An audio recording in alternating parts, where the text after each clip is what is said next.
आज सुने जाया एकादशी व्रत कथा। बुजुर्गों लोग कहते हैं कि जाया एकादशी व्रत का कथा सुनने से मन का शांति मिलता है। अगर जाया एकादशी व्रत श्रद्धा पूर्वक करे तो सारे मनोकामनाएं पूर्ण होती है। ये बुजुर्गों लोग कहते थे और मानते भी थे। धर्मराज युधिष्ठिर बोले, भगवान आपने के कृष्णा पक्ष की षठतिला एकादशी का अत्यंत सुंदर वर्णन किया है। आप अश्वेज, अंधज, उद्भिज और जराउज चारों प्रकार के जीवों के उत्पन्न, पालन तथा नाश करने वाले हैं। अब आप कृपा करके शुक्ल पक्ष की एकादशी का वर्णन कीजिए। इसका क्या नाम है, इस व्रत की क्या विधि है और इसमें कौन से देवता का पूजन किया जाता है। श्री कृष्णा जी कहने लगे, हे राजन, इस एकादशी का नाम जाया एकादशी है। इस व्रत करने से मनुष्य ब्रह्मा हत्या पापों से छूटकर मोक्ष को प्राप्त होता है तथा इसके प्रभाव से भूत पिशाच आदि योनियों से मुक्ति हो जाते हैं। इस व्रत को विधि पूर्वक करना चाहिए। अब मैं तुमसे पद्म पुराण में वर्णित इसकी महिमा की एक गाथा कहता हूँ। देवराज इंद्र स्वर्ग में राज करते थे और अनाए सब देवगण सुख पूर्वक स्वर्ग में रहते थे। एक समय इंद्र अपनी इच्छा अनुसार आनंद वन में अप्सराओं के साथ विहर कर रहे थे और गंधर्वों गान कर रहे थे। उन गंधर्वों में प्रसिद्ध पुष्पादंत और उसकी कन्या पुष्पापति और चित्रासेन और उसकी स्त्री मालिनी भी थी। मालिनी का पुत्रा पुष्पावन और उसका पुत्री मल्यावन भी उपस्थित थे। पुष्पापति गंधर्व कन्या मल्यावन को देखकर उस पर मोहित हो गई और मल्यावन पर काम बाण चलाने लगी। उसने अपने रूप लवनाए और हाव भाव से मल्यावन को वश में कर लिया। हे राजन, पुष्पापति भी अत्यंत सुंदर थी। अब वो इंद्र को पसंद करने के लिए गान करने लगी, परंतु परस्पर मोहित हो जाने के कारण उनका चित्त भ्रमित हो गया था। इनके ठीक प्रकार ना गाने से, ताल अस्वर ठीक ना होने से इंद्र उनके प्रेम को समझ गए और उन्होंने इसमें अपना अपमान समझकर उनको श्राप दे दिया। इंद्र ने कहा कि मूर्खो, तुमने मेरी आज्ञा का उल्लंघन किया है, इसलिए तुम्हें धिक्कार रहा हूँ। अब तुम दोनों स्त्री पुरुष के रूप में मृत्युक लोक में जाकर पिशाच रूप धारण करो और अपने किए का फल भोगो। इंद्र का ऐसा श्राप सुनकर वो अत्यंत दुखी हुई और हिमालय पर्वत पर दुख पूर्वक अपना जीवन व्यतीत करने लगे।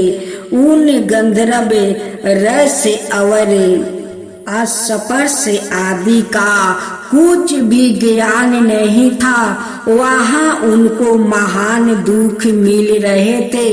उन्होंने एक क्षण के लिए भी निद्रा नहीं आती। हिमालय पर्वत पर अत्यंत शीत के कारण उनके रोमांचे खड़े रहते और ठंड के मारे शीत बरसते रहते। एक दिन पिशाच ने अपनी स्त्री से कहा कि पिछले जन्म में हमने ऐसा कौन से पाप किया था जिससे हमको यह दुखदायी पिशाच योनि प्राप्ति हुई है। इस पिशाच योनि से तो नरक के दुख सहना ही उत्तम है। अतः हमें अब किसी प्रकार का पाप नहीं करना चाहिए। इस प्रकार विचार करते हुए वो अपने दिन व्यतीत कर रहे थे। दयोग से तभी माघ मास में शुक्ल पक्ष की जाया नाम का एकादशी आई। उस दिन उन्होंने कुछ भी भोजन नहीं किया और न कोई पाप कर्म ही किया, केवल फल फूल खाकर ही दिन व्यतीत किया और साये समय महान दुख से पीपल के वृक्ष के नीचे बैठ गया। उस समय सूर्य भगवान अस्त हो रहे थे। उस रात को अत्यंत ठंड थी। इस कारण वो दोनों शीत के मारे अति दुखित होकर मृत्यु के समान आपस में चिपटे हुए पड़े रहे। उस रात्रि उनको निद्रा भी नहीं आई। हे राजन, जाया एकादशी के उपवास और रात्रि के जागरण से दूसरे दिन प्रभात होते ही उनकी पिशाच योनि छूट गई। अत्यंत सुंदर गंधर्व और अप्सराओं की देह धारण कर सुंदर वस्तु भूषण से अलंकृत हो उन्होंने स्वर्ग लोक को प्रस्थान किया। उस समय आकाश में देवता और गंधर्व उनकी स्तुति करते हुए पुष्प से वर्षा करने लगे। स्वर्ग लोक में जाकर उन दोनों के देवराज इंद्र को प्रणाम किया। इंद्र इनको पहले रूप में देखकर अत्यंत आश्चर्यचकित हुए और पूछने लगे कि तुमने अपनी पिशाच योनि से किस प्रकार छुटकारा पाया, सो सब बतलाओ। मलयावन बोला, हे देव इंद्र, भगवान विष्णु की कृपा और जाया एकादशी के व्रत के प्रभाव से ही हमारी पिशाच देह छूटी है। तब इंद्र ने कहा, हे मलयावन, भगवान की कृपा और एकादशी के व्रत के करने से न केवल तुम्हारी पिशाच योनि छूट गई, वरन हम लोग के भी बंदनिया हो गई, क्योंकि विष्णु और शिव के भक्ति हम लोग के बंदनिया है। अत आप धन है। अब आप पुष्पापति के साथ जाकर विहार करो। श्री कृष्णा कहने लगे कि हे राजन, युधिष्ठिर, इस जाया एकादशी के व्रत से पूरी योनि छूट जाती है। जिस मनुष्य ने एकादशी का व्रत किया है उसने मानो सब जग जप दान आदि कर लिया।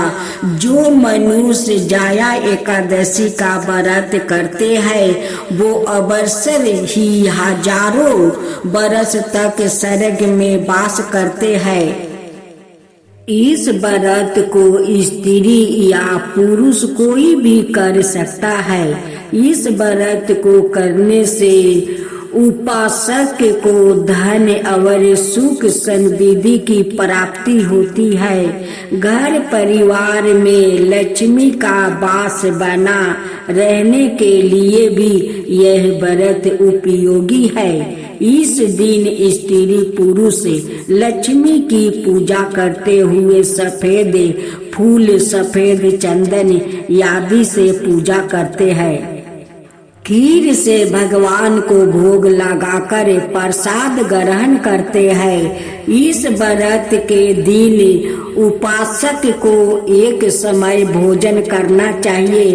अगर कोई व्याकुल माता बेभाव लक्ष्मी का व्रत करने के साथ ही लक्ष्मी श्री यात्रा को स्थापित कर उसकी नियमित रूप से पूजा करता है तो उसके व्यापार में वृद्धि और धन में बढ़ोतरी होती है। अब बेभाव लक्ष्मी व्रत कथा सुने। किसी शहर में अनेक लोग रहते थे। सभी अपने अपने कामों में लगे रहते थे। किसी को किसी की परवाह नहीं थी। भजन कीर्तन, भक्ति भाव, दया माया, परोपकार जैसे संसार कम हो गया। शहर में बुराइयों बढ़ गई थी। शराब, जुए, रस, बेचारी, चोरी, डकैती, बेगरहो बहुत से गुनाह शहर में होते थे। इनके बावजूद शहर में कुछ अच्छे लोग भी रहते थे।